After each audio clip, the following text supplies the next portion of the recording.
If there's one thing traders love more than making money, it's watching someone else lose all of theirs. And no one does that quite like WallStreetBets.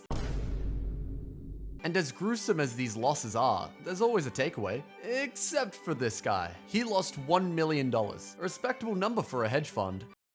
He was not a hedge fund. He also says he was addicted to the big spikes in gains. But really, his portfolio looks like this. What high is he addicted to? Buying high, selling low? But at Fidelity, at least you get a formal certification for your losses. They're so nice about it too. Please consider reviewing your account statements and trade confirmations to determine whether this activity is still consistent with your investment objectives, financial circumstances, and risk tolerance. Losing $500,000? Yeah, it sounds quite consistent with my investment objectives. $500,000 gone, but at least I have a PDF. This one is interesting. You know what they say, the worst thing you can do at a casino is win the first time. He probably had his first spike here and thought he was the Clark Kent of financial markets, just waiting to happen. But here's the thing, if you turn 15K to 353K and still don't sell, is there any amount of money that would make you sell? Might as well just buy a stock and take it to your grave, because having a portfolio is more important than having money. This next guy is actually kind of lucky. He had a total gain of $167,000. Oh, wait, never mind. He actually lost a total of $410,000, which makes sense when you see his definition of fun. A vacation with the family, chilling on the beach, seagulls squawking in the background, and a $410,000 loss. Perfection. At least this story has a happier ending than most. His wife used the remaining savings to invest in a broad market index instead of leaving him. Now, how do you explain this? At no point between $60,000 and $0 did you think, maybe trading is not for me. At least he was consistently losing money. Seriously, this happened over a span of 3 years. Someone is making good use of his trading inexpertise though.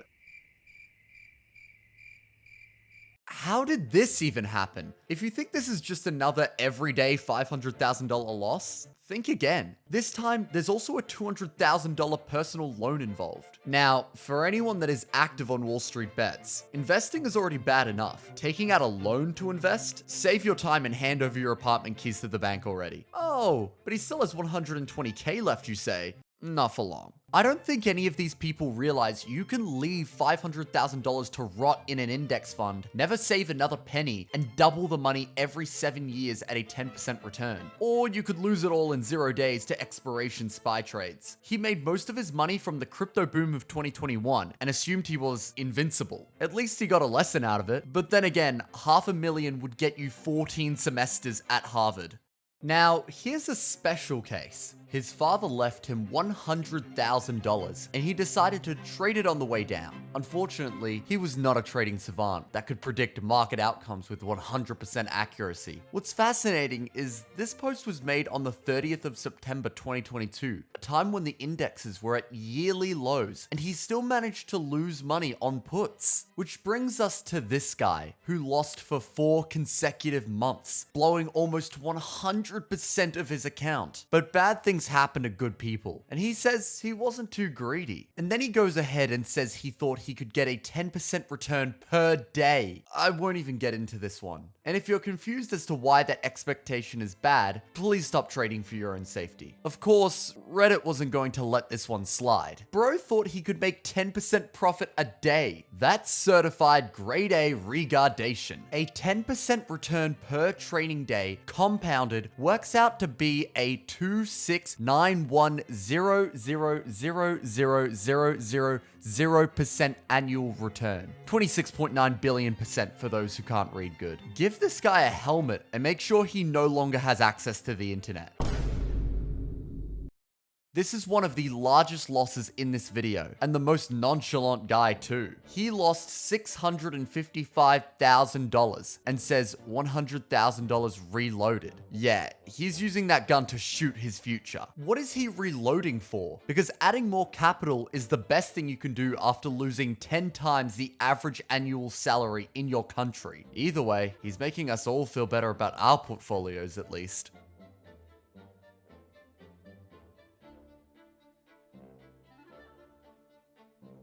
What's going on here? He bought SPY when it was higher than Snoop Dogg and blames the government for the state of the market. Mr. Trump didn't steal your Christmas. You going long before major tariff policies did. But hey, here's a more than cool poem to make up for it.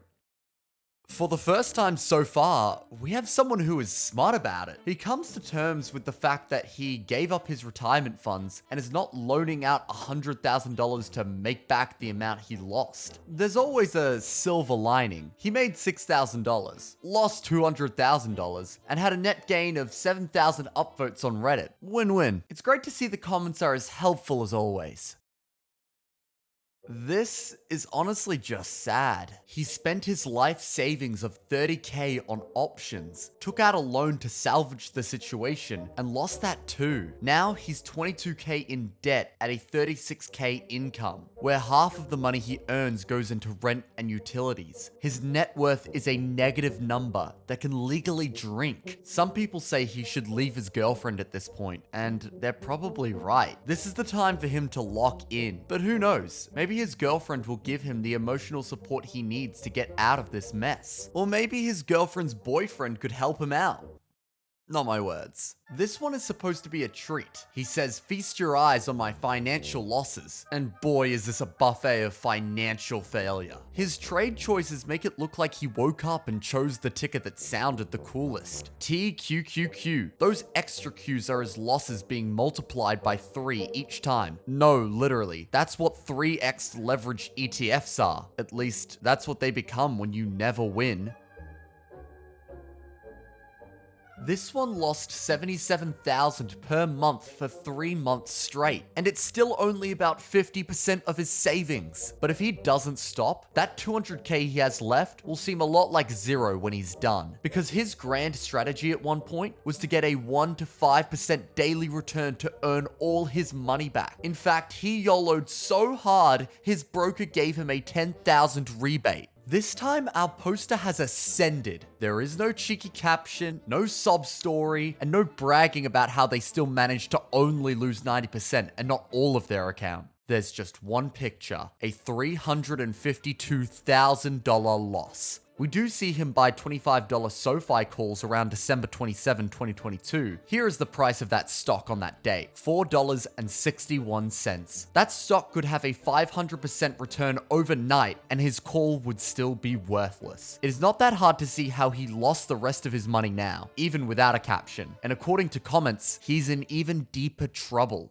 Now, losing money in the market is quite common. 90% of traders lose. It's when they start to think they can make it all back that there's a problem. And it's when they start to think that they can do it in 3 months that it's an even bigger problem. Look at this beauty. He lost $160,000 and made his post on the 17th of May, asking to make it back by September.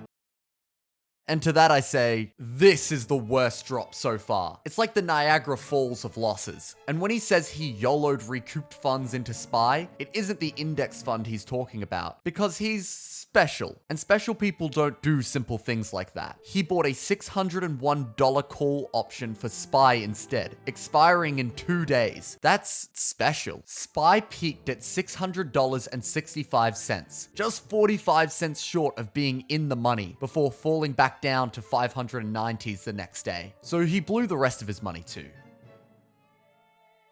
We're back with a QQQ trade, and this time, a man is paying for winning big in the past. He lost his base capital, borrowed money on a market hunch, and now has to pay $80,000 in taxes for a huge amount he won long ago. I'll just let this comment commentate on the situation. You bet against the common large cap ETF that generally makes money over time. Okay, that can work. Bold play. You held that position long term. Okay, maybe you see something other people don't. You then borrowed money to maintain that play because you convinced yourself you were smarter than everyone else. That's dumb as hell. And then you just kept watching it go down. Oh boy. A real rare specimen this is. He didn't lose it all at once. It was gradual. He kept at it for 3 entire years. I'd hope all these traders stick to index funds, but then they'd probably go ahead and buy SPY call options that expire in 2 days. You know what stock made everyone rich last year? Nvidia. Except for this guy. He lost over $200,000 $100,000 on the one stock that went up after May, like it was personally offended by gravity. He was up 100% at one point, but he held onto the option. He doubled down on his trade. The only thing he hadn't doubled at that point was his brain cells. Now, instead of hundreds of thousands of dollars, he gets to work a minimum wage job. This guy says he lost $40,000. Naturally, he follows it up with some life advice. Because if there's one thing you want after someone blows through a college degree's worth of money, it's their wisdom. But no one is reading all of that. So here is his advice in a nutshell. But now, we have the most painful losses of them all. It all started with Life Literature 0987, who announced his celibacy to the world, well, indirectly.